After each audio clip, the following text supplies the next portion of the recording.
दिल्ली विधानसभा चुनावों से पहले ही सियासी माहौल काफी गरमाया हुआ नजर आ रहा है और मौजूदा हालात देखते हुए ये नजारा काफी दिलचस्प होता ही जा रहा है। दरअसल अरविंद केजरीवाल ने संघ के नाम जो खत भेजा था, जिसमें उन्होंने बीजेपी को आड़े हाथ लेते हुए और अपनी राजनीति के साथ साथ दिल्ली की जनता के प्रति अपनी ईमानदारी का भी सबूत दिया है। तो वहीं इस चिट्ठी की बात सामने आने के बाद बीजेपी की खामोशी को लेकर चर्चाएं तेज हो रही हैं। दिल्ली में आने वाले विधानसभा चुनावों के मद्देनजर रखते हुए ये चिट्ठी काफी अहम साबित हो सकती है, जो सियासी गलियों में एक नया मोड़ ला सकती है। अरविंद केजरीवाल ने अपनी चिट्ठी में साफ तौर पर बीजेपी और आरएसएस को निशाने पर लाते हुए कहा कि संघ और बीजेपी को दिल्ली की जनता के लिए काम करना चाहिए, ना कि उस काम के आड़ में अपनी राजनीतिक फायदे देखने चाहिए। केजरीवाल ने संघ पर आरोप लगाते हुए कहा कि दिल्ली की सच्चाई से अनजान है संघ दिल्ली की सच्चाई से अनजान है और केवल चुनावी लाभ के लिए समाज में खाई पैदा करने की कोशिश कर रहे हैं।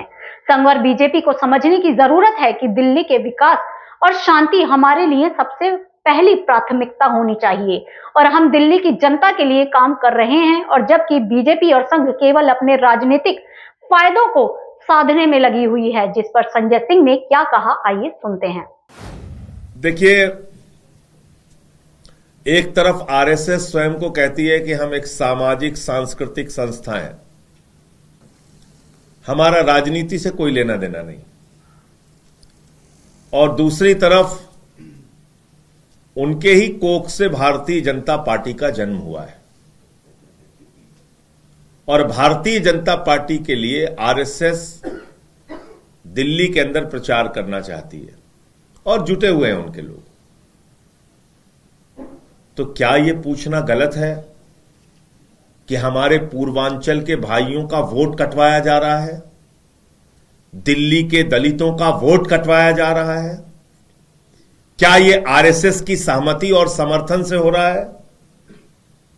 क्या मोहन भागवत जी इसका समर्थन करते हैं कि पूर्वांचलियों का अपमान किया जाए, यूपी बिहार के लोगों का अपमान किया जाए, उनका वोट कटवाया जाए, उनको रोहिंग्या कहा जाए, उनको बांग्लादेशी कहा जाए, दलितों का वोट कटवाया जाए, उनको रोहिंग्या और बांग्लादेशी कहा जाए?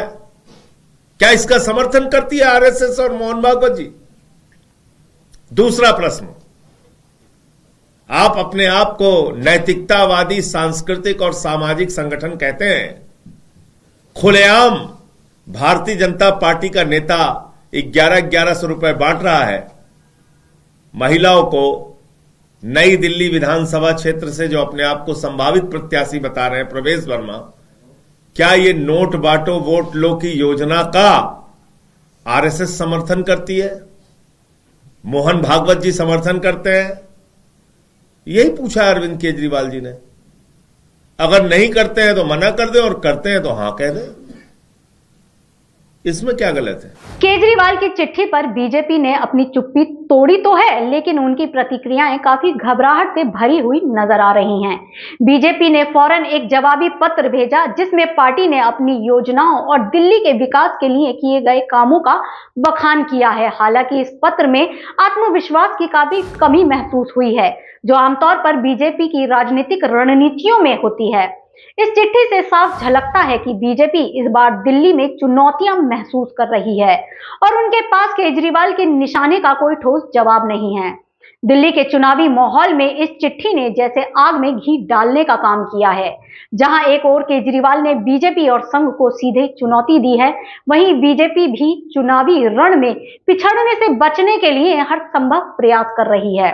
बीजेपी का जवाब चिट्ठी में जितना सधा हुआ नजर आ रहा है, उतना ही घबराया हुआ भी, और पार्टी दिल्ली में अपनी खोई हुई राजनीतिक जमीन को वापस पाने के लिए किसी भी हद तक जा सकती है।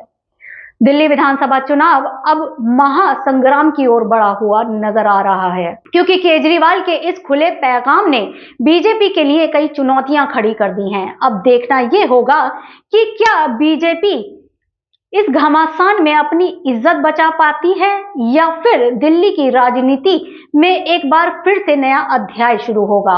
अब तो दिल्ली के मतदाताओं को ही यह तय करना होगा कि ये सियासी जंग किसके पक्ष में जाएगी।